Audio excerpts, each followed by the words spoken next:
nenekku itu dulu pernah berhentiin hujan dan itu cuma pakai pakai garam sama nasi gitu loh. Ini ya kan, nanti nggak laku jodoh ya kan. Ya sekarang ada aplikasi.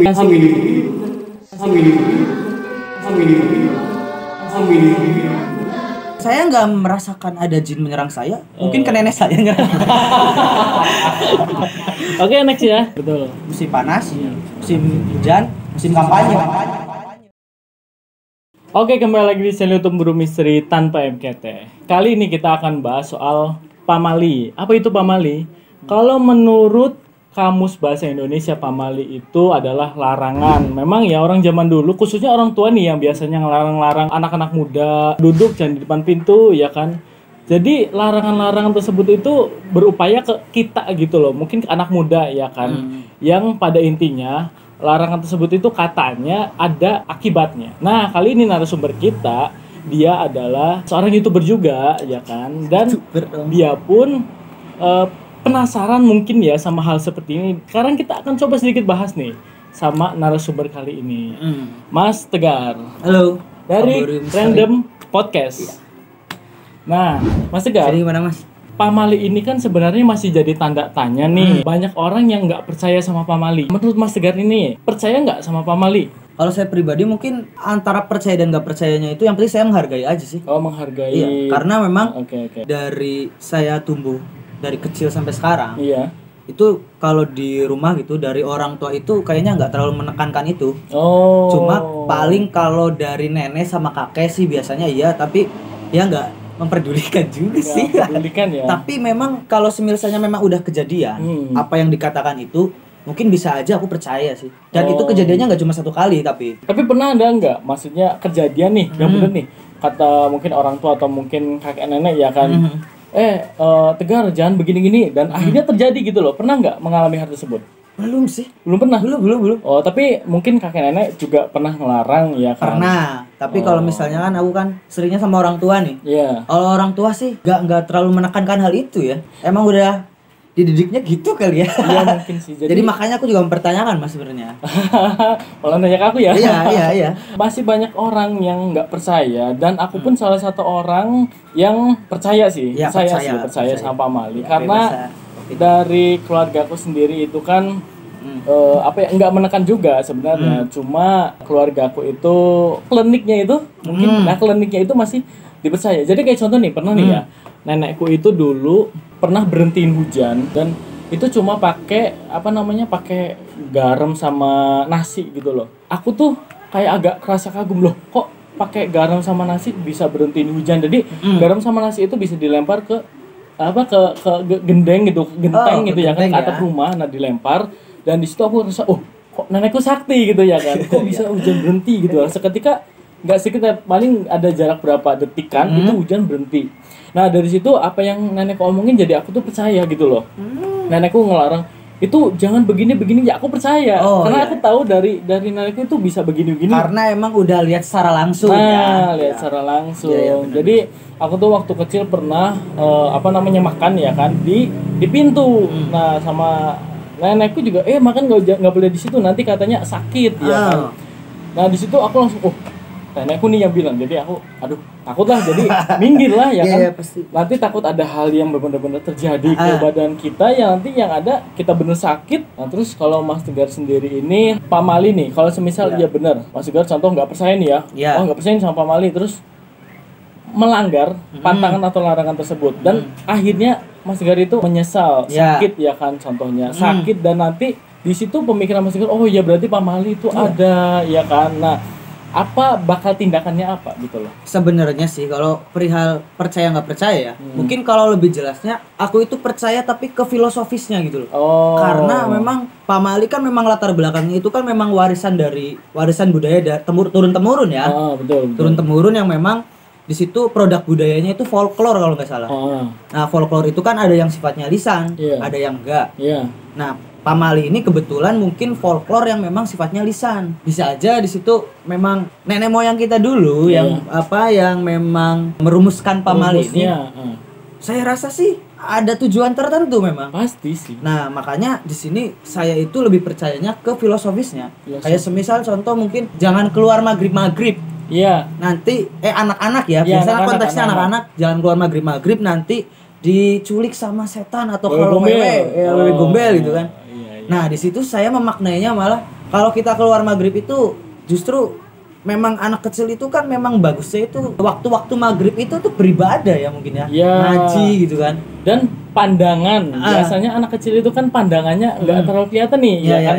Kalau mungkin udah hari udah gelap pandangannya kan jadi mungkin agak kabut ya kan. Dan di situ takutnya nanti jatuh atau mungkin apa tersesat juga. Ya memang kan mau nggak mau ini semua itu dirumuskan kan pada zaman dulu ya. Yang memang suasananya nggak seperti sekarang. Zaman dulu itu kita memang kayaknya masih hutan-hutan gitu kan. Takutnya memang anak kecil keluar maghrib di waktu pergantian siang dan malam. Itu takutnya mereka tersesat. Bisa aja mungkin waktu itu masih banyak binatang buas. Berarti sebenarnya pamal itu berguna nih. Iya. Sebenarnya kalau masalah percaya nggak percaya, saya kalau misalnya ke ranah filosofisnya sih lebih memaknai itu sih. Oke. Lebih memaknai itu. Ngobrolin apa ini? Ambil ngopi dong. Aduh, ngobrol nggak pakai kopi. Tumben bawa kopi. Oh, masa nggak ngopi ya? Oh, enggak dong. Bikin air sungai ya, Pak? Oke, Mas lagi ngobrolin apa ini? Ya, kali ini kita mau ngobrol soal pamali. Wah, pamali. Unik banget ini. Unik banget dong. Jadi menurut Mas Ganjar ini gimana nih pamali? Langsung ditanya ini nih. Langsung ditanya, langsung ditodong ke sini tuh langsung ditodong. Enggak usah basa-basi, lama. Percaya nggak sama pamali? Kalau nggak percaya pergi aja. Kalau saya sih percaya, tapi saya nggak makai. Oh. Kok dipakai? Pamali nggak dipakai? Dipercayai. Dipercaya cuman nggak mengikuti lah, cuma menghargai doang sih. Sama kayak Mas Tegar lah. Iya, betul. Ya emang karena nggak logika sih. Mungkin kalau misalnya kayak gini contohnya kalau silakan. Lagi makan di depan pintu, jangan makan di situ. Pamali katanya itu kan biasanya takut jodohnya itu nggak jadi apa gimana itu ya? Oh iya katanya. Ya itulah. Saya nggak pakai sih, jadi saya agak kurang tahu. Pokoknya kalau jodohnya nggak masuk akal banget lah. Kalau saya lagi makan, kalau ada jodoh ya pasti udah chattingan dulu kan. Tapi kan itu zaman sekarang. Nah maksudnya ya, karena saya hidup zaman sekarang. Gini Mas, makanya aku juga mempertanyakan nih. Sebenarnya konsep pamali ini masih relevan nggak sih di zaman sekarang gitu? Kalau menurutku ya emang udah enggak sih. Karena sekarang zamannya ya modern kan, teknologi. Sekarang kalau mungkin nggak percaya sama ini bakal ini nanti jodohnya bakal ini ya kan, nanti nggak laku jodoh ya kan. Ya sekarang ada kita aplikasi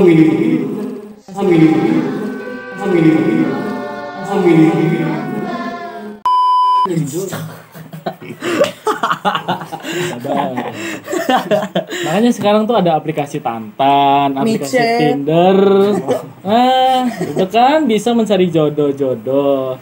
Ngomong-ngomong nih ya soal pamali ya. Di sini ada beberapa pamali yang masih dipakai atau mungkin dipercayai. Iya, apa Mas? Nih ada ya, salah satunya memakai payung dalam rumah. Memakai payung dalam rumah. Emang kehujanan apa ya?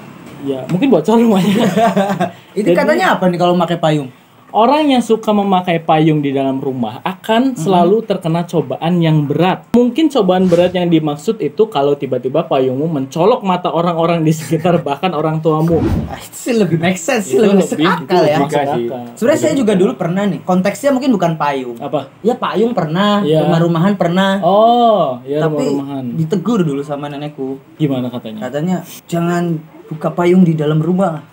Jangan main rumah-rumahan di dalam rumah. Mungkin kalau rumah-rumahan dalam rumah, apalagi kalau kita main sama cewek, takutnya hamil, ya kan? Takutnya nanti hamil, nanti malah udah punya rumah beneran, gitu kan? Mungkin iya sih, waktu itu malah aku sengajain. Oh, sengajain. Malah sengajain bikin rumah-rumahan yang banyak. Terus payungnya saya buka-bukain. Tapi apa yang terjadi itu Mas? Saya nggak merasakan ada jin menyerang saya. Mungkin ke nenek saya nggak. Oke, next ya. Ini yang paling populer nih di sini. Iya. Ini yang tadi dibahas ya. Iya, duduk di depan pintu. Mungkin rata-rata orang pasti mengalami lah ya, duduk di depan pintu. Larangan duduk tepat di depan pintu karena dikhawatirkan ada makhluk halus yang melewati pintu tersebut, lalu kamu akan jatuh sakit. Ini makhluk halus hubungannya. Makhluk halus. Makhluk halus hubungannya mungkin sama pemburu misteri ini lebih. Itu lebih core ini. Mungkin kelihatan kalau Mas Heri duduk di depan pintu. Pernah nggak Mas? Ya kalau untuk makhluk halusnya enggak. Ayo orang tua. orang tua? Aki jatuh sakit ditendang gitu. Pokoknya ditendang. Ampun.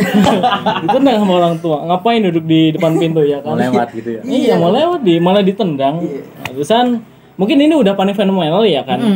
Mungkin di next kebiasaan bersiul di waktu malam. Katanya tidak boleh bersiul malam hari karena tiba-tiba akan terdengar siulan yang berasal dari luar kamar. Itu adalah ulah dari makhluk halus yang merasa terganggu dan membalasnya.